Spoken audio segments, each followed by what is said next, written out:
오늘도 이 저녁 주님의 귀한 은혜가 사랑하는 모든 성도들 가운데 함께 하시기를 주님의 이름으로 간절히 축원을 드립니다.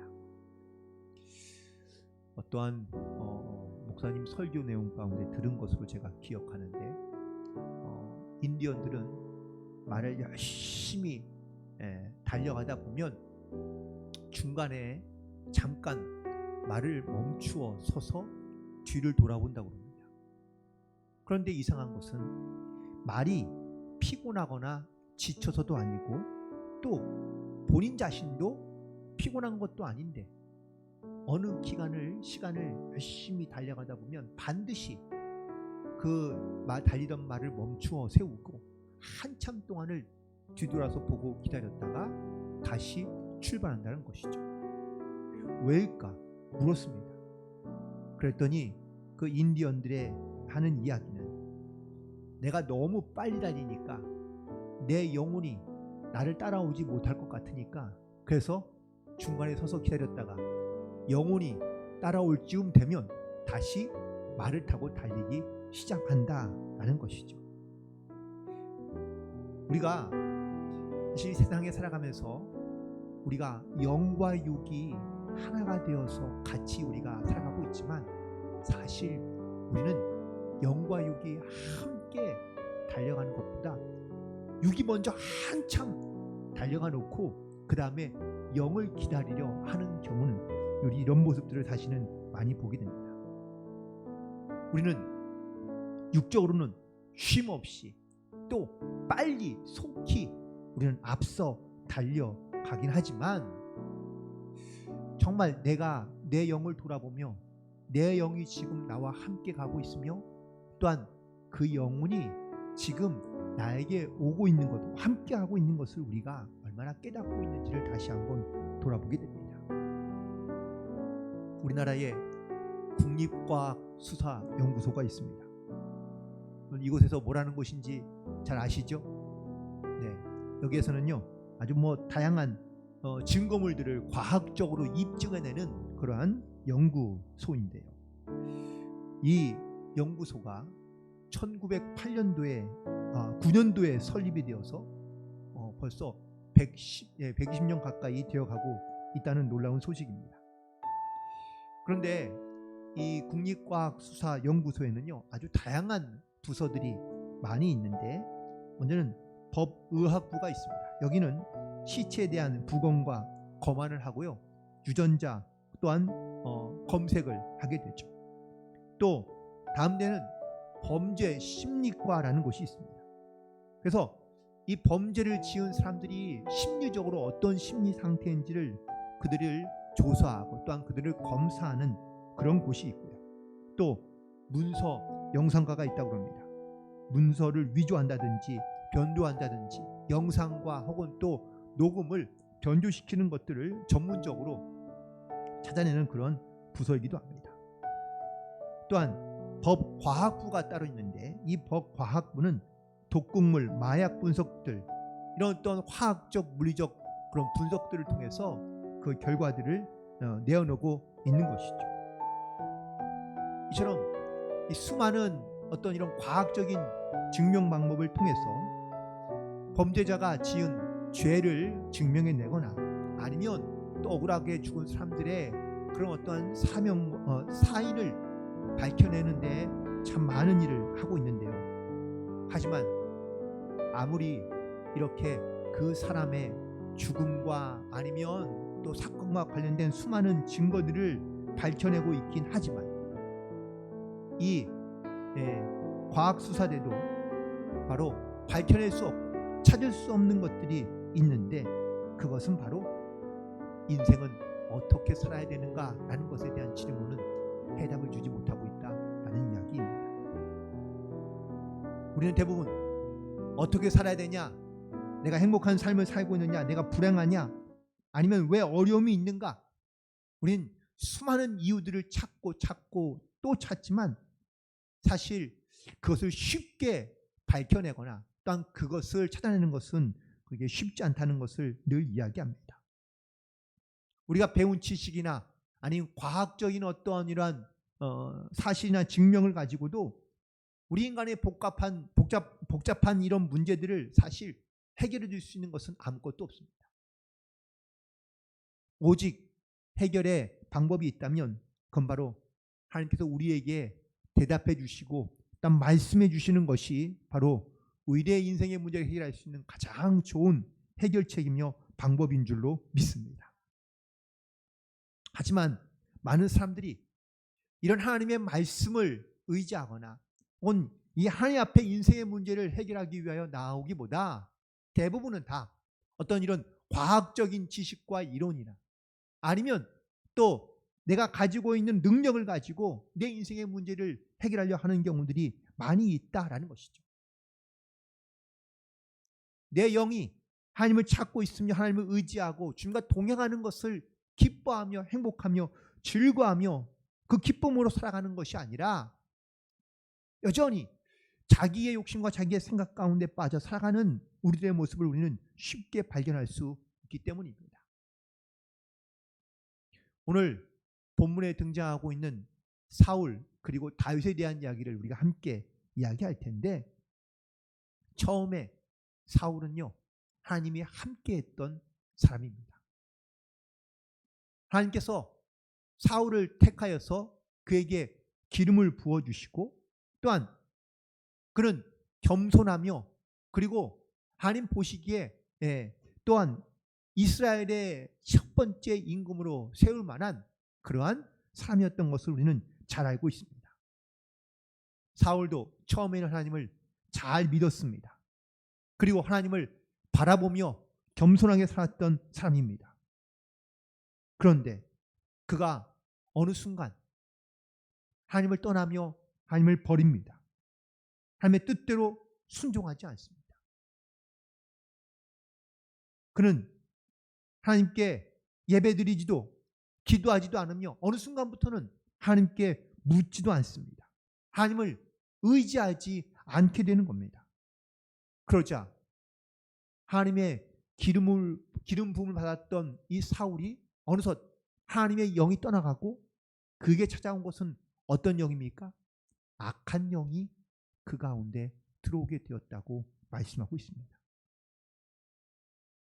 하나님보다는 또한 하나님의 말씀과 지혜보다는 자기의 지식이 낫고 자기의 힘이 낫고 자기의 마음대로 살아가는 것이 더 낫다고 생각했던 이 사울은 결국은 하나님이 떠나게 되고 그 가운데 오히려 악한 영이 들어와 그의 삶 가운데 불행했던 모습들을 많이 보게 됩니다. 오늘 본문에서 보면 하나님을 버린 이 사울을 하나님께서도 버리시는 것을 보게 됩니다. 놀랍게도 하나님께 기도하지 않고 예배하지 않고 물음으로 나아가지 않았던 이 사울의 모습은 바로 어쩌면 우리들의 모습과도 닮아 있다 하고 말할 수 있습니다. 사울은 끝까지 하나님의 말씀을 붙잡고 하나님의 손을 붙잡고 나아가는 것이 아니라 다른 것을 의지하며 다른 것을 붙잡고 스스로 그 붙잡은 것에 의해서 결국은 그가 패망과 그리고 죽음에 이르게 된 것을 보게 됩니다. 그렇다면 사울과 다윗의 다른 점은 과연 무엇일까요? 객관적으로 본다면 사울이 다윗보다 훨씬 낫습니다. 다윗은 목동이었고요. 양을 치는 자에 불과했지만 그래도 사울은 그래도 그 지역에 혹은 또 이름 있는 사람이었고 겸손한 사람이었으며 또한 나름대로 힘을 가지고 있는 사람이었고 그는 외모적으로 봤을 때도 그는 탁월한 사람인 것을 성경에서 기록하고 있습니다. 하지만 하나님께서 그와 함께 하실 때는 그가 이처럼 탁월한 사람이며 혹은 또 많은 사람들에게 사랑받을 만한 모든 조건을 가지고 있는 사람이었지만 하나님을 떠나게 되자 하나님이 그를 떠나시자 사울은 어떤 사람으로 바뀌었습니까? 그는 교만한 사람으로 실패한 사람으로 기억되고 있는 것을 보게 됩니다. 하나님에 대한 사모하는 마음, 하나님을 의지하는 마음, 하나님을 사랑하는 마음을 가졌던 그가 하나님이 떠나게 되자 그의 비어진 마음 가운데 뭐만 가득 차게 되죠? 미움과 시기와 질투만 가득하게 된 것을 보게 됩니다. 그러니 하는 일마다 순조롭지 못한 겁니다. 이 사울이라는 한 사람 때문에 온 나라가 함께 고통스러워하며 그리고 주변에 있는 많은 사람들도 힘들어하고 있는 모습을 보게 됩니다. 그러나 반대로 다윗은 하나님을 의지하며 또한 하나님의 마음에 합한 사람으로 살기 위하여 힘쓰며 노력했던 삶인 것을 기억합니다. 하나님이 그에게 기름 부어 주셨기 때문이 아니라 그는 항상 하나님을 찾고 있으며 하나님을 의지하고 있으며 하나님께서 함께 하신다는 이 믿음의 고백을 가지고 살아갔던 그러한 믿음의 사람인 줄로 믿습니다. 다윗은 그래서 항상 먼저 하나님께 묻기를 주저하지 않습니다. 그리고 무엇보다 하나님의 말씀 가운데 순종합니다. 그 말씀을 즐거워하며 그 말씀을 묵상하며 그리고 그 말씀을 따라 순종하며 살았던 사람인 것이죠. 우리가 잘 알고 있는 시편 23편 6절에 있는 마지막 절에 있는 말씀을 보니까 내 평생의 선하심과 인자하심이 정녕 나를 따르니 내가 여호와의 집에 영원히 거하리로다. 시편 기자인 다윗은 이렇게 고백하고 있습니다. 우리는 이런 사람을 향하여 영적인 사람이라고 말할 수 있습니다. 영적인 사람이라는 것이 어떤 사람입니까? 네, 주님과 함께하는 사람, 주님과 동행하는 사람, 그리고 그 주님의 말씀 가운데 순종하는 사람, 이런 사람이 바로 영적인 사람인 줄로 믿습니다. 하지만 사울은 누구의 말도 듣지 않습니다.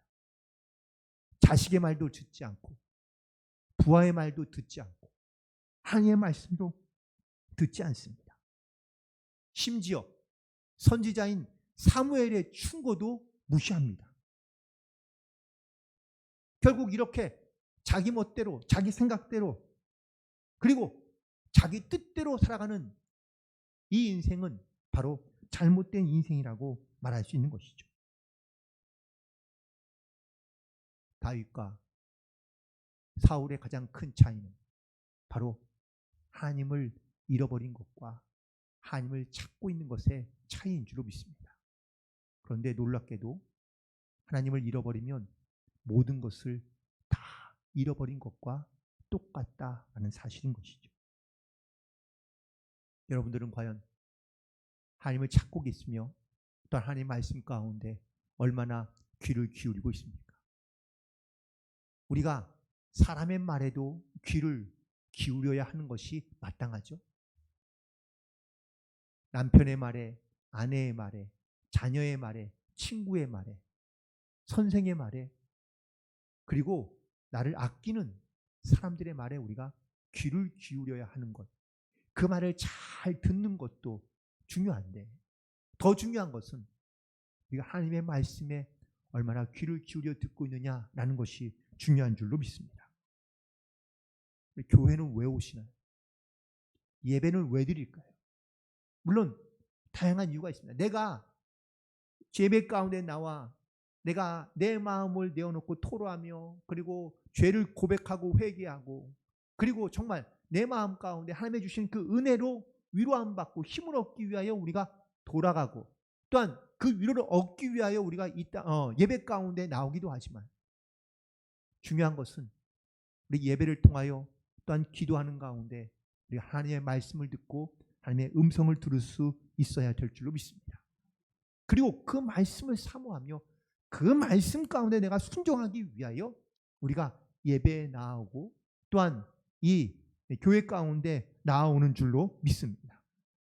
그런데 정작 하나님께서 나에게 주시는 말씀 가운데 내가 귀를 기울여 하지 아니하고 그냥 내 뜻대로 내 생각대로 그냥 결단하며 혹은 선택하며 나아가 버린다면 하나님께서는 그것을 안타까워하고 계신 것이죠. 모든 것이 부족할 수 있지만 우리에게 주시는 하나님의 말씀을 의지하며 그 말씀에 순종하면 하나님께서 반드시 우리 가운데 도우시고 역사하시며 승리하게 하시는 줄로 믿습니다. 오늘 본문에서 여러분들 사울과 다윗의 모습을 보세요. 아주 큰 차이가 있습니다. 지금 사울이 갖고 있는 것은 뭐죠? 창을 갖고 있습니다. 자기 손에 창을 들고 있어요. 이 창은 뭐 할 때 쓰는 것이죠? 네, 전쟁할 때. 자기를 위협하는 적군을 향하여 던질 수 있는 무기인 것입니다. 그런데 다윗은 뭘 들고 있습니까? 네, 다윗은 수금을, 악기를 들고 있을 뿐입니다. 악한 영이 임했을 때 이 다윗이 수금을 타면 이 사울에게는 악한 영들이 떠나갔다고 기록되어져 있거든요. 그런데 이 수금으로 과연 사울을 죽일 수 있을까요? 뭐 어떻게든 죽인다면 죽일 수 있긴 하겠지만, 하지만 창과 수금은 이건 완전히 극과 극인 겁니다. 사울은 이 창으로 자기를 위해 수금을 연주하고 있는, 또한 자기를 가장 아끼고 사랑하는 이 다윗을 죽이기 위하여 창을 들어 다윗을 향해 던집니다. 하지만 다윗은 이 창을 2번이나 펴였지만 그렇다고 그가 스스로 이 사울을 죽이고자 하는 마음을 품고 다시 그 사울에게 다가갔던 것은 아닌 것을 보게 됩니다. 우리는 어떠한 힘, 어떠한 능력을 갖고 있느냐라는 것보다도 이것을 우리가 어떻게 사용할 것이냐라는 것이 더 중요하다라는 것입니다. 물론 때로는 우리가 불리할 수도 있고 연약할 수도 있고 혹은 또 힘들 수도 있습니다. 하지만 하나님께서 다윗이 가지고 있는 것이 비록 작은 것이고 부족한 것이고 혹은 또 아무것도 아닌 것처럼 보이지만 하나님께서는 그 수금을 들고 있는 다윗을 택하시고 또한 그를 세우셔서 바로 이스라엘 나라의 임금이 되게 하시고 또한 세상을 지배하며 다스리는 거룩한 사람으로 하나님께서 세워주신 줄로 믿습니다. 꽤나 오래된 이야기긴 하지만 어떤 한 청년이 로또에 당첨이 되었습니다. 직장 생활한 지 얼마 안 되는 1년 차에 이 젊은 청년이 한 20억이 넘는 로또에 당첨이 되었는데 어떻게 됐을까요? 네, 독이 됐습니다. 2년 만에 모든 당첨금을 다 도박에서 날리고 그리고 다른 가게에서 도둑질하다가 걸려서 결국 감옥에 가게 되었다는 겁니다. 여러분, 사람이 문제일까요? 돈이 문제일까요? 사람이 문제예요? 네, 돈이 문제일 수도 있죠. 평범한 인생을 살았다면 과연 그가 그랬을까? 물론 사람이 악하고 나쁘다라고 말할 수도 있지만 사실 사람이 문제가 아니라 사람이 문제이기보다는 그가 갖고 있는 욕심과 아니면 그가 가지고 있는 어떠한 세상을 바라보고 있는 생각과 사고가 문제인 것이죠. 꽤나 된 기사이긴 하지만 신문 기사에 재미난 기사가 난 적이 하나 있었는데 기사 제목이 황당 남녀입니다. 기사의 내용은 이렇습니다. 서로 사귀고 있는 애인 관계인 남녀가 있었는데 남자는 대학교 3학년 26살 군대 갔다 온 대학생이었고요. 애인은 그보다 2살 많은 그 직장인을 다니는 애인이었다고 합니다. 어느 날 둘이 데이트하기 위해서 차를 타고 이제 데이트를 하고 갔다 왔는데 그런데 남자친구가 애인을 내려주고 집에 가는데 차에서 지갑을 찾게 된 거예요. 알고 보니까 애인의 지갑입니다.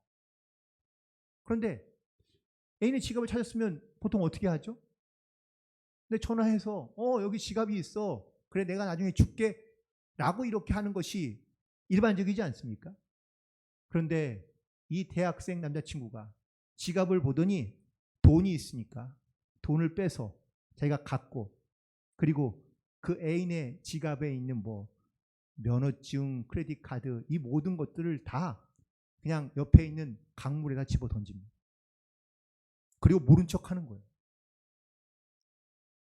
나중에 분명히 내가 차에다 놓고 내렸는데 없다는 걸 계속 추궁하니까 결국은 이 남자친구가 나중에 실토한 겁니다. 내가 돈을 빼고 나머지 지갑은 거기다 다 버렸다 라고 이렇게 말해주자 이 여자친구가 너무 화가 난 겁니다. 내가 이런 인간과 내가 계속 사귀어야 되는가. 그래서 이 남자친구와는 헤어지기로 결심을 했는데 자기가 당한 게 있잖아요. 너무 억울해서 복수하기로 했습니다.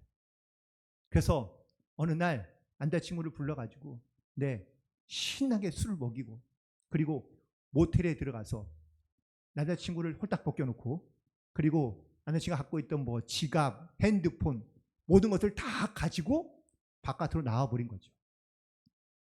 자고 일어난 남자친구가 아무것도 없는 겁니다. 그래서 경찰에 신고했습니다. 자기 여자친구가 자기의 모든 것을 다 가지고 가서 내가 이런 망신을 당하고 있다고 경찰에 신고한 거죠. 결국 경찰서에서 만난 이 두 남녀 어떻게 되었을까요? 거기에서 서로 욕설을 하며 싸우다가 그리고 고소하게 되었다고 합니다. 황당한 사건이긴 하죠. 하나님이 없는 우리는요, 인간은 조급해하고 불안해하는 경우가 많이 있습니다. 미련하고 어리석을 때도 많이 있습니다. 배우기도 하고 알 만큼 알기도 하지만 사실 우리는 하나님에 대해 잘 알지 못하며 또한 깨닫지 못하면 어느새 우리의 마음 가운데는 마치 이 사울이 모든 것을 갖고 있지만 자기와 다른 것을 가지고 있는 이 다윗을 시기하고 질투하고 미워했던 이런 마음들이 사실 우리에게는 다 있을 수 있다라는 이야기죠. 조건과 환경으로 본다면 사울은 넘치는 축복을 받고 감사하며 살아도 사실은 부족할 게 없는 사람 아닙니까? 그런데 그는 왜 다윗을 보면서 이렇게 시기와 질투 가운데 빠져 있는 걸까요? 그는 스스로 생각하기를 내가 가지고 있지 않은 걸 저 사람이 갖고 있는 것에 대해서 부러워하는 것이 아니라 그를 더 강렬하게 갈망하며 또한 그것을 차지하고 싶은 욕망이 생기는 겁니다. 사울은 우리가 지금 본문에 있는 말씀에 봤을 때는 지극히 어리석은 사람처럼 우리는 볼 수밖에 없습니다. 하지만 사울은 여전히 자기 스스로는 가장 지혜롭고 가장 똑똑하고 또한 가장 어떤 강력한 힘을 갖고 있다고 생각하며 자기가 갖고 있는 지식과 경험과 무기와 혹은 또 능력을 가지고 자기의 시기의 대상인 이 다윗을 죽이려 하고 있는 것을 보게 됩니다. 하지만 결국 하나님은요, 자기를 버리고 그리고 자기의 뜻대로 살아가고 있는 이 사울에게 하나님께서 어떠한 역사 혹은 또 어떻게 하나님께서 역사하시는지를 우리는 이 성경에 있는 말씀을 통하여 깨닫게 됩니다.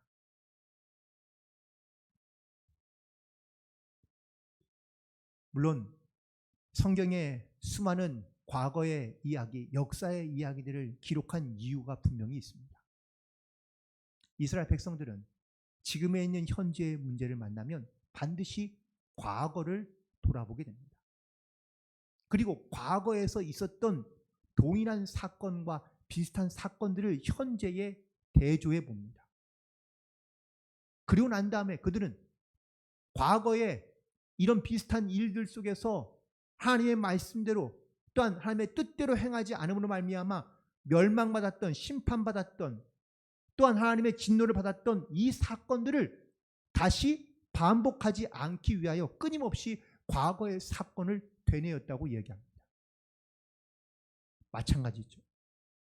우리도 지금에 있는 현재의 문제에서 끊임없이 과거를 되돌아봅니다. 되돌아보는 이유는 내가 지금 있는 이 현재에서 똑같은 실수를 반복하지 않기 위해서입니다. 그런데 사울은 과거를 돌아볼 것이 없습니다. 아니, 돌아보지 않습니다. 그리고 현재의 문제를 문제라고 여기지 않고 있습니다. 결국 사울에게는 감사가 나타나지 않고 있으며 감사를 잃어버린 채 살고 있다라는 사실입니다. 아까 처음에도 말씀드렸지만 여러분, 인생의 문제를 과학으로 풀 수 있습니까? 수학으로 풀 수 있습니까? 언어로 풀어줄 수 있습니까? 과학과 수학은요, 단지 우리가 살아가는 데 조금 도움이 되는 것뿐입니다. 진짜는 하나님의 말씀 가운데 있다는 것을 우리가 반드시 깨달아야 되는데, 우리가 이 사실을 알면서도 행하지 못합니다. 혹은 내 인생의 많은 문제들의 해답들을 우리는 자꾸 하나님 말씀 외에 다른 것에서 찾으려 하는 경우들이 많다라는 겁니다. 조금의 도움을 줄 수는 있을지 모르지만 근본적인 문제 해결은 되지 않는다라는 겁니다. 오늘 본문에서 사울이 자기의 인생에 어떠한 문제를 만났다면 어떻게 하면 좋았을까요? 그가 이런 미움과 시기와 혹은 또 그 스스로 가운데도 이런 범이라는 문제가 있었다면 어떻게 하면 좋았죠? 하나님을 찾고 하나님께 묻고 하나님께 기도했으면 아마 이 사울도 자기에 있는 이 영적인 문제를 해결하는데 분명한 해결점을 찾았을 줄로 믿습니다. 그런데 하나님을 찾지 않습니다. 하나님께 묻지 않습니다. 하나님의 말씀을 들으려 하지 않습니다. 인간의 노력과 자기의 땀으로 해결할 수 있는 것이 아니라면 하나님을 찾고 하나님께 묻고 하나님을 의지해서 하나님이 주시는 말씀을 따라 우리가 순종하게 되면 반드시 그 문제의 해결을 우리 가운데 허락해 주시고 역사해 주시는지 우리가 그렇지 않다는 것이죠. 반대로 다윗을 보십시오. 다윗 지금 어떤 상황입니까? 궁정에는 있지만 왕의 미움을 받습니다. 왕이 수시로 기회가 되면 자기를 죽이려 합니다. 그러면 어떻게 해야 되죠? 도망가야죠. 피해야죠. 그런데 오늘 본문에 있는 말씀 보니까 피하지 않습니다. 도망가지 않습니다. 오히려 하나님께 구하고 하나님께 묻고 하나님의 말씀을 따라 순종하려 합니다. 14절에 있는 말씀 보니까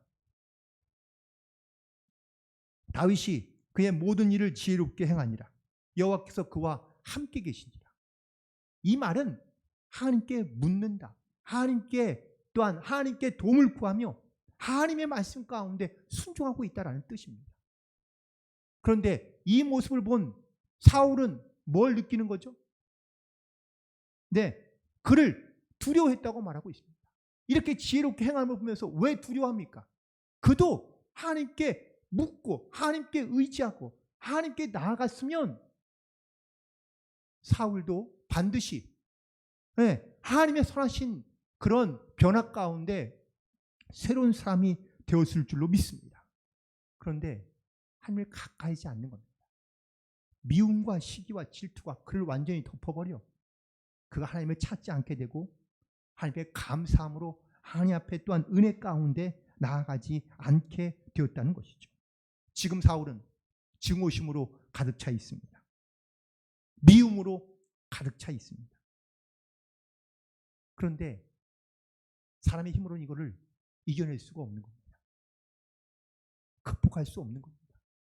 그러니 더 큰 우울감이 혹은 또 이 감정의 기복이 생기는 겁니다.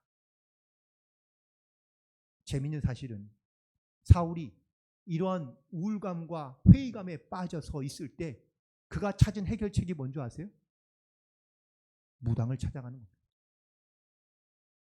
내가 어떻게 하면 좋겠느냐 라고 오히려 하나님이 아니라 무당에게 그 이유를 묻거나 그 해답을 찾으려 하고 있는 어리석은 모습을 보게 됩니다. 사울이 왜 이렇게 되었을까? 그의 병을 고칠 수 있는 것은 과연 누구였을까? 그거는 하나님밖에 없습니다. 나도 역시 내 안에 있는 모든 이러한 미움과 시기와 질투와 마음의 질병들을, 내 인생의 문제들을 해결할 수 있는 분은 세상에 있는 어떤 지식과 경험이 아니라, 또한 어떠한 사람의 이야기가 아니라 하나님의 말씀과 하나님의 은혜뿐임을 우리가 믿음으로 고백하며 더욱더 우리 하나님 앞에 기도함으로 나아갈 수 있는, 하나님께 찾고 구하며 하나님을 의지함으로 나아갈 수 있는 그런 저와 여러분이 되기를 간절히 소망합니다. 시편 18편 1절에 있는 말씀을 우리 함께 보도록 하겠습니다.